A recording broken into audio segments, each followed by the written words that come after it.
Ask you about the issue of safety and security, just to know if the police have the right to hit people because they tend to harass people.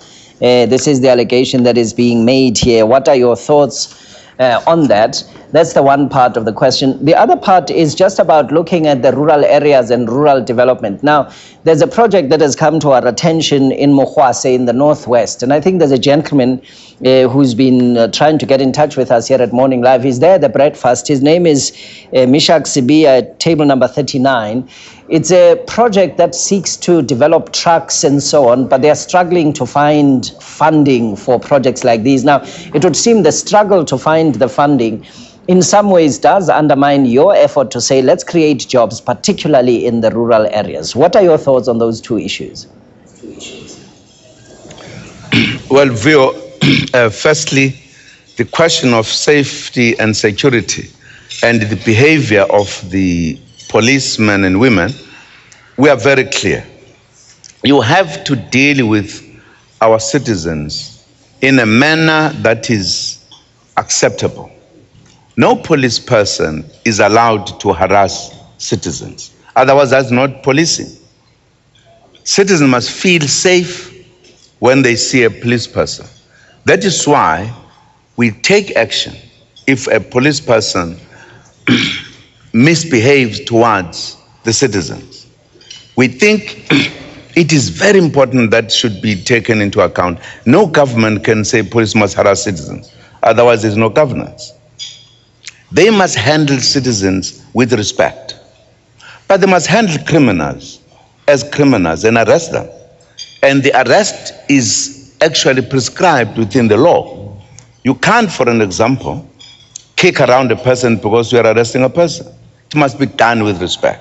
So certainly, our police are being, in fact, further trained as to how to deal with policing so that citizens feel police have the user-friendly approach to them.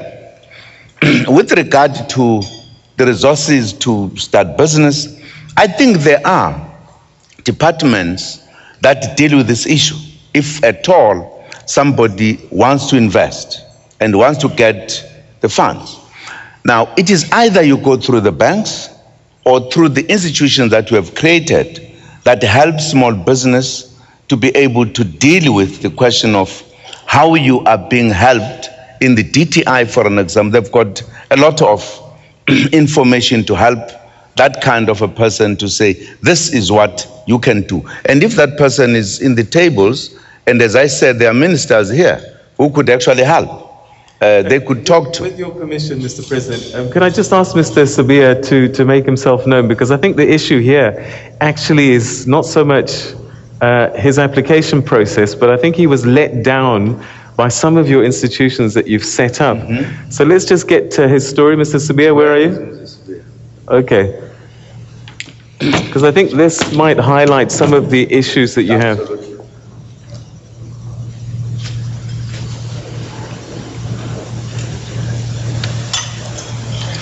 Good morning, Mr. President, and thanks for the opportunity.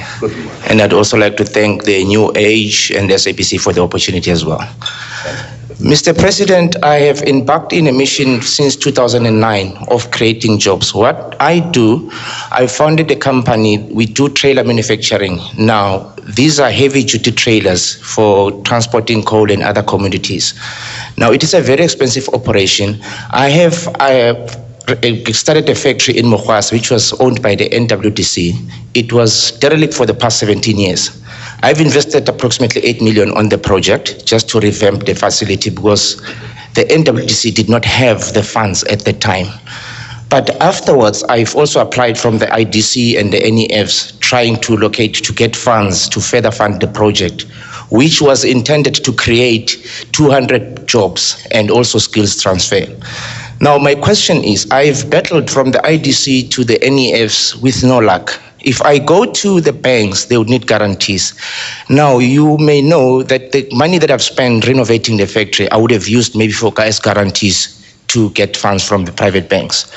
And NEF and IDC, they are telling me they need off-take agreements and things like that. So I've been running from pillar to post. Currently, as I was coming here yesterday, The sheriffs from the Northwest Development Corporation, the NWDC, they've removed the furniture that I've put in the factory. They said I owe them rent. Now, it pains me because I have done everything in my power to show the government that I want to add value in it. And I did not just rely by the virtue of asking for funding, but I also contributed. And it's a very, very expensive operation. I would like the president's intervention with all my heart so I can create jobs in the Northwest province.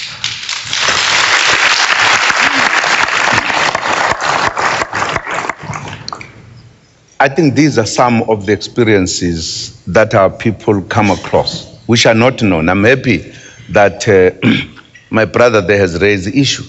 I think the matter needs to be attended to. This is one business person who needs to be helped. I don't know why are there difficulties. I would actually want him that after this, we should meet. I've got government people here to deal with the issue immediately. There's no reason why you can't. Leanne, where are you? All right, I'm standing right over here, sitting actually. A question on behalf of the SABC. We've got Tamika Plaiki, who of course is the new deputy chair of the SABC, just to ask and pose a question. Where is, here we go. I'm busy looking straight at you. There we go. Comrade President, congratulations for a pragmatic State of the Nation address yesterday. Very visionary, very informed, and very pleasing to listen to. My broad question, what are your thoughts about the SABC? That is my question. Mr. Beloved President.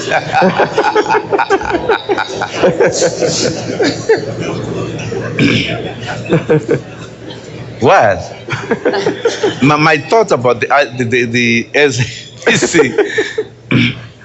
SABC is a public broadcaster. And I think it has to do its job.